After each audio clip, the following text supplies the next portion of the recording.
السلام علیکم میرے عزیز بچوں، میں فیضان رضا، اردو ٹیچر گیان بھارتی پبلک اسکول۔ تو میرے بچوں، آج میں کلاس 8 چیپٹر نمبر 2 یعنی کلاس 8ویں جماعت سبق نمبر 2 ڈاکٹر ذاکر حسین کی لکھی ہوئی کہانی سچی محبت، جو کہ ابو خان کی بکری، ان کی مشہور کہانیوں کی ان کی مشہور کتاب ہے ابو خان کی بکری، اس سے ماخوذ ہے، اس کے بارے میں پڑھیں گے۔ تو چلیے، سب سے پہلے سبق کو پڑھنے سے پہلے ہم لوگ ڈاکٹر ذاکر حسین کی حالات زندگی کے بارے میں کچھ جان لیتے ہیں۔ بتایا جاتا ہے کہ ڈاکٹر ذاکر حسین سن 1897 عیسوی میں حیدرآباد میں پیدا ہوئے، جہاں ان کے والد وکالت کرتے تھے، یعنی وکیل تھے۔ ابتدائی تعلیم اٹاوہ میں ہوئی، کن کی؟ ڈاکٹر ذاکر حسین کی۔ اعلیٰ تعلیم کے لیے علی گڑھ آئے، یعنی ہائر سیکنڈری ایجوکیشن کے لیے کہاں آئے؟ علی گڑھ آئے۔ سن 1923 عیسوی میں جرمنی گئے، جہاں سے انہوں نے PhD کی ڈگری حاصل کی۔ جرمنی سے واپسی کے بعد جامعہ ملیہ اسلامیہ سے جڑ گئے، جو دہلی میں ہے، جامعہ ملیہ اسلامیہ یونیورسٹی ہے۔ سن 1926 عیسوی سے سن 1948 عیسوی تک جامعہ کے وائس چانسلر رہے۔ مہاتما گاندھی کی بنیادی تعلیم میں اہم کردار ادا کیا۔ آزادی کے بعد AMU کے وائس چانسلر رہے۔ AMU یعنی علی گڑھ مسلم یونیورسٹی۔ آپ کو بھارت رتن سے نوازا گیا، یعنی ڈاکٹر ذاکر حسین کو بھارت رتن سے بھی ایوارڈ ہے ایک، اس سے نوازا گیا۔ آپ ہندوستان کے نائب صدر اور صدر جمہوریہ بھی رہے، نائب صدر اور صدر جمہوریہ۔ یہ صدر اور صدر جمہوریہ آپ کو یعنی بتا دوں، یعنی کہ نائب صدر بولتے ہیں نائب راشٹرپتی کو، اور صدر جمہوریہ بولتے ہیں راشٹرپتی کو، ٹھیک ہے؟ اور وہیں پردھان منتری کو اردو میں وزیر اعظم بولا جاتا ہے نہیں؟ وزیر اعظم، اور مکھ منتری کو وزیر اعلیٰ۔ تو اس چیز کو یاد رکھیں۔ ڈاکٹر ذاکر حسین ایک عظیم ماہر تعلیم تھے۔ آپ کی تصنیفات میں حالی محب وطن اور تعلیمی خطبات خصوصی اہمیت کے حامل ہیں، یعنی ان کی جو تصنیفات ہے وہ حالی محب وطن اور تعلیمی خطبات خصوصی اہمیت کے حامل ہیں۔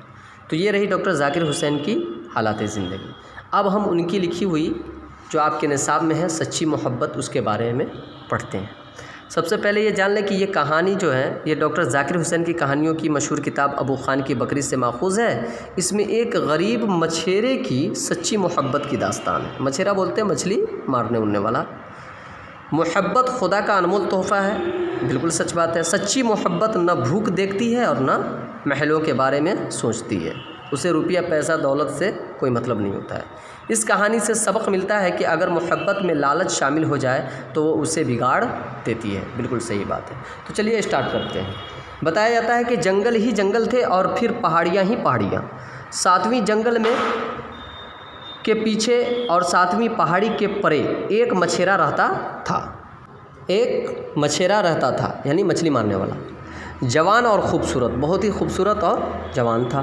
وہیں ایک گڈریا رہتا تھا، گڈریا بولتے ہیں بھیڑ بکری چرانے والے کو۔ اس کی ایک بیٹی تھی جیسے چاند کا ٹکڑا، یعنی بہت خوبصورت تھی۔ یہ بچی بھیڑیں چرایا کرتی تھیں، غریب اور بھولی بھالی تھی جیسی اس کی بھیڑیں، یعنی جس طرح اس کی بھیڑی ایک دم بھولے والی تھی ویسی تھی۔ دونوں کو ایک دوسرے سے محبت ہو گئی، یعنی مچھیرے اور گڈریا جو تھی ان دونوں میں محبت ہو گئی اس بچی میں۔ لڑکی کی نظر میں مچھیرا کسی شہزادے سے کم نہ تھا، اور مچھیرے کی نزدیک کوئی شہزادی اس غریب لڑکی کے برابری نہ کرتی تھی، مگر تھے دونوں بہت غریب۔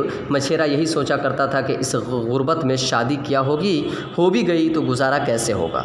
اسی سوچ میں ایک مرتبہ رات بھر آنکھ نہ جھپکی، کروٹیں بدل بدل کر اور آنسو بہا بہا کر ساری رات کاٹی۔